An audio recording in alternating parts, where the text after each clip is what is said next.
Was there anything significant with the amount of like beads that were used? Like I don't know how many were on that belt, but like was the amount, the number that was on there, was there a significance with the number per se? No, because every belt was different. Oh, okay. So it And wasn't. as time went on, the belts even became more different because actually, when we start to look at the belts, those who came here recognized ultimately that this was our way of making treaties. And they actually started to utilize in making treaties then with us different belts that they had made to represent then the understanding of what that treaty was. And they actually presented belts back to us. Interestingly enough, I have a friend, actually Brian Charles, who's from this area. He's really one of the leading experts in the belts. This is where this belt comes from. Brian actually gave me this belt. And he actually makes these belts. And teaches with them, and it's an incredible stories that he tells if you ever want to film something really cool, because he has all these belts and he will tell the history of going back to the first belts even before contact. So there is a belt for this region that was shared with all the different nations that were actually utilizing this area because it was so rich in resources, in food, in this region, that the different nations would come here to this area to gather fish, the fish weirs over at the Narrows. Mm-hmm. So our people, even from Ganawage, used to come in the 1600s, 1700s, would travel all the way up to that area to get fish. And so this area was one of plenty, that it was often considered to be like a grocery store. And so there was a belt that was created between the nations. It was called the dish with one spoon. And that dish with one spoon has symbolically represents that, and it speaks to, we will not cause war or fight in this territory. They will have peace here because it's meant to feed the nations. The Creator has given us this gift of the resources to feed our nations, so we will not war here. And so that was the dish with one spoon. But there are many. Wow. Yeah. Yeah, because after hearing that, I mean, isn't that also what they call Toronto? Like the dish with, like, I guess also because that's the area. Yeah, yeah, Right. yeah. I don't know that the history in terms of the connection with Toronto, but it did incorporate down, to the region which would be closer to Toronto. But it was, Right. yeah, that became settled, of course, and then over time it wasn't, it wasn't then as rich in resources because they plundered the resources in that Is region. there any But of those old belts that were presented, like from the Dutch? the Did actual, any nations have those belts that? we have copies of them. Oh wow. There are some that we have actually, we know where the originals are. Brian would know more about that. But some of the ones, the interesting thing was that when the British started to use these belts, they then, interestingly enough, actually made the belts so that they were actually bigger. And it was interesting because most belts were similar in size to this, right? But then when you look at the belts they presented, they were wider and bigger. And it seems that they seem to think that the bigger they made it, again, this is how their minds were, the more important it was, right? That because it was bigger. These belts, by the way, when you consider how they were made over a long period of time, because each one of these is actually hand fashioned out of a shell. So they would cut, and they didn't have obviously any tools, right? The tools were all pretty basic, right? But they were able to cut them and drill them, each one, to create their belts. And so you can imagine, right, how long that would take to make, right? And all Consider. uniform shape too, like all like. Pretty much. They're not exactly, because Yeah, these are yeah. uniform, and when you look at the original belts, you'll see the differences somewhat Right. in size, but pretty close. Pretty close. Pretty close. Yes, for Yeah. no proper Yeah. like no tools that we've got today. No, no. That's what always fascinates That's me is like when like even watching like old Egyptian stuff like all these ancient nations were so advanced in moving things. Like I was at the Cahokia Mountains a couple of years ago, Right.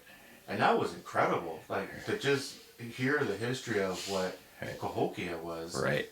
and like it's a UNESCO site. It's like bigger than England at the time. Right. Like how did they? And I was watching something not too long ago. They were like, how did they move like how many millions metric tons of mud and dirt? To get It's just incredible, like Right. just how advanced Absolutely. some of these nations were. Absolutely. Like, incredible. We've actually, Brian created one new belt for us that we used more recently, actually, in a development of a relationship with Waypoint Mental Health Center, because we have a number of our indigenous organizations that work now in relationship with Waypoint. And so what we did was, we worked in developing that relationship and wrote what the understanding was. When we came to that point of actually formalizing that agreement, we had Brian actually create a belt to represent that. And we did ceremony over at Nautic, actually at the lodge there, and we presented it actually to them in a ceremonial form to acknowledge the creation of that relationship. So we were working now to kind of bring those concepts back into play, right? Because these are our ways, and we need to, again, as we understand them, and we need also to, it's just like our languages, we need to practice them again, Yeah. right? Because as we bring them back into being, into action, then we reclaim again who we are, which is decolonization. Right. Yeah. So. Wow. Okay, so to just bring it back, your teaching, how does this relate? How does this wampum belt relate with the Feather Carriers projects? So, because the Feather Carriers project is actually, which is not really a project. Feather Carriers is actually more than a project.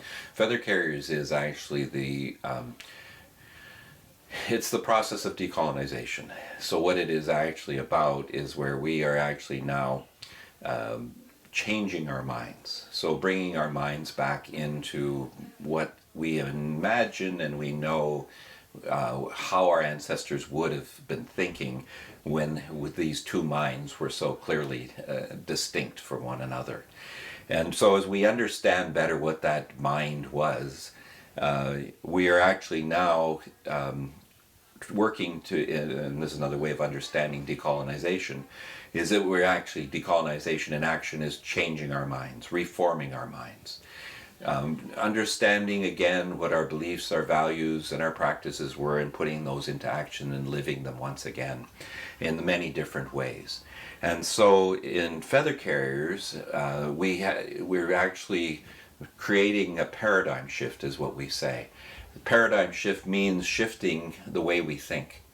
Shifting in a very dramatic way from the ways of, for example, when we talk about suicide and suicide prevention, in the past, suicide prevention was focused completely on preventing death.